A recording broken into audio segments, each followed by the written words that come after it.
Already আমরা চলে আসছি সুকিয়া ভ্যালি। এই যে আমাদের টাওয়ার, ভিউ টাওয়ার, এই যে রুম।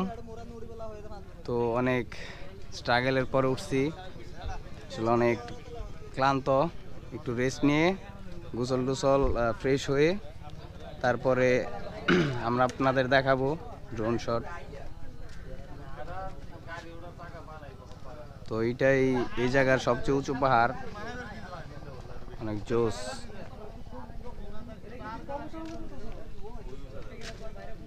আপনারা আসলে ক্যাম্পিংও করতে পারবেন, ক্যাম্পিং এর ব্যবস্থা আছে, বারবিকিউর ব্যবস্থা আছে।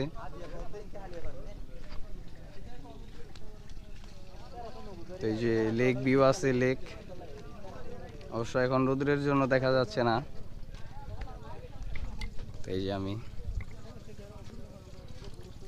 অবস্থা খুবই খারাপ, ট্রেকিং অনেক টাফ। যাই হোক, ফ্রেশ ট্রেশ হই, তারপর আপনাদের সাথে আসতেছি। গাইস, আমাদের ফ্রেশ হওয়া শেষ, রেস্ট নিলাম। তো প্রচুর রোদ, অনেক রোদ। তো এই যে আমাদের ড্রোন আনবক্সিং করা হচ্ছে ফ্লাই করার জন্য। তো একটু পরে আপনারা ড্রোন শট দেখতে পারবেন। তো শিয়াব ভাই পুরাই ব্যাং হয়ে গেছে, শান্ত তো পুরাই গেটা পাইল। তো জোস ফিলিং, বাট ক্ষুধা লাগছে অনেক। দুপুরের খাবার একটু পরে খাবো। গাইস, মাথা ব্যথা করতেছে অনেক। এটা হচ্ছে সব থেকে বড় ইয়া। এক হচ্ছে প্রচুর রোদ, কড়া একটা রোদ পড়ছে। আর সেকেন্ড হচ্ছে গিয়ে অনেক উঁচুতে আর রোদটা মানে শরীরে লাগতেছে বেশি। এটা ব্যাপার না, ট্রাভেলিং এইসব হবে। কিন্তু মজার ব্যাপার হলো, আমরা আসছি 4 জন। আব্বু ফার্স্টে এসে গোসল করছে, দেন আমরা একটু রেস্ট নিয়ে আমি আর শান্ত গোসল করছি। বাট আল্লাহর বান্দায়, এই বান্দায় গোসল করে না, 3 দিন ধরে গোসল করে না। আজকে অনেক অনুরোধ করলাম, অনেক বললাম যে গোসল করতে। তো সে বললো তার নাকি শীত করে, কিন্তু জিম করে, সে অনেক কষ্ট করে, কিন্তু শীত সহ্য করতে পারে না। এটা কোনো কথা? মূল সমস্যা হচ্ছে ওরা খাড়াইস তো নদীর পানিতে গোসল করতে পারে ভাই। আমি আবার এটা আচ্ছা শুনেন, নদীর পানিতে গোসল করে আপনারা জানেন যে আমার পক্ষে সম্ভব না ভাই। আমার চুল আর আমার শরীরের মায়া অনেক বেশি। সাজেক লামা এখানে কিন্তু ঝর্ণার পানি ইউজ করা হয়। হ্যাঁ, ঝর্ণার পানির ভিতরে তো ঝর্ণার পানি কিন্তু একবার ন্যাচারাল, এখানে কোনো সাইড ইফেক্ট নেই।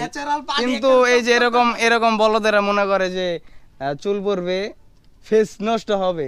ওটা দেখাই যাইতেছে যে ক্যামেরাতে একটু দেখা কয়টা ঘোড়া উঠছে, আর আমার পুরো মুখ একটা ঘোড়া দেখা। গাইস, আমার এক্সাম চলতেছে, তার জন্য আমার রাত জাগতে হয়। তুমি রাত জেগে ভাই গেল, অনেক অ্যাসাইনমেন্ট করতে হয়।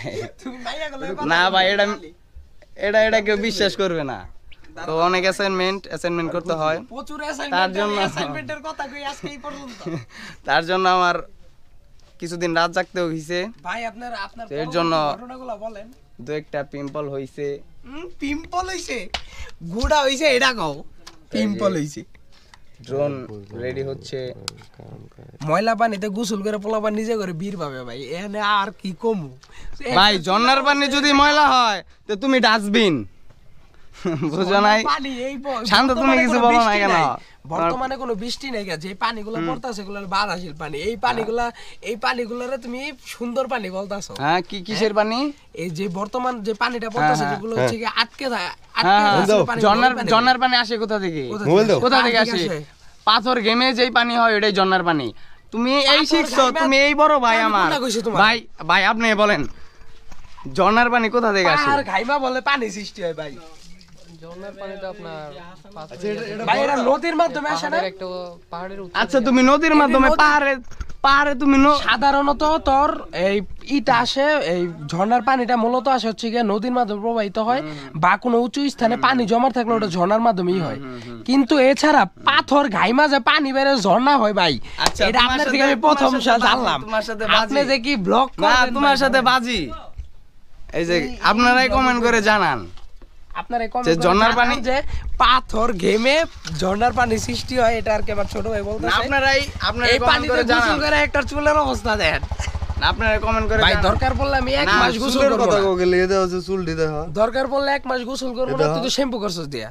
দরকার পড়লে 1 মাস গোসল করব না, তারপরেও এরকম পানিতে ভাই আমার পক্ষে গোসল করা পসিবল না। আর নদী আচ্ছা, হয়ে গেছে সত্য কথা শুকায়া। কোন আগে শীত নদী শীত হয়ে গেছে সহ্য হইতাছে শুকায়া। না, যে শীত করবো এই ভাই এখানে যেই পরিমাণ রোদ আছে, আচ্ছা, আচ্ছা, এই আমি রোদে বলি। শীত লাগে না। আমি বলি আচ্ছা মানলাম তুমি এই জায়গা ঝর্ণার পানি ময়লার পানি ঠিক আছে করো নাই, তুমি বাসায় 3 দিন ধরে গোসল করো না কি লিগা? বাসায় কবে 3 দিন হ্যাঁ গোসল করি না। তুমি 3 দিন যে কদিন থেকে তোমার লগে আমার দেখা তুই তো আমার হইছে লগে আছিলি, তুই তো হ্যাঁ? তাহলে গোসল করছ না। আমি গোসল করছি, আমি কালকে গোসল করে আসছি। ও আমি তো গোসল আমি কালকে গোসল করে আসছি, এডি কিন্তু তুমি তুমি বোকাচোদা, ও হইছে- তুমি তুমি ও গোসল হইছে করো নাই। সুমন ভাইয়ের মতো বোকাচোদা। ভাই তুমি কর। সুমন ভাই যে মতো যেরকম বোকাচোদা হইছে। তো গাইস আমাদের কোথায় এই যে গোপ্রো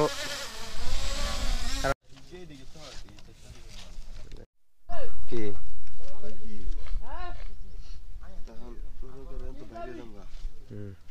কি বোতল রাখা না হর হর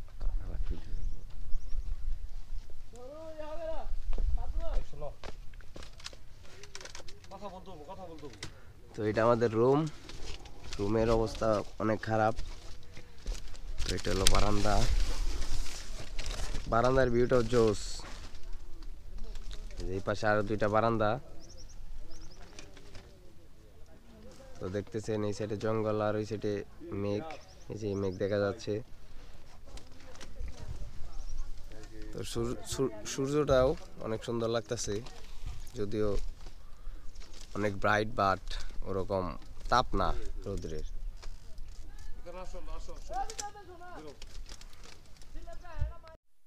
তো গুড মর্নিং গাইস, সবাই কেমন আছেন? আশা করি সবাই ভালো আছেন।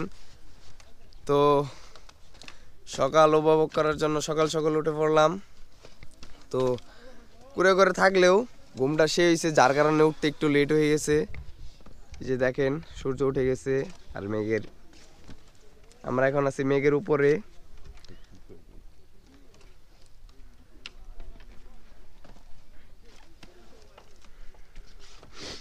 অসাধারণ একটি ভিউ। 4 সাইডে মেঘ, এগুলা কিছুক্ষণ পরে আবার চলে যাব।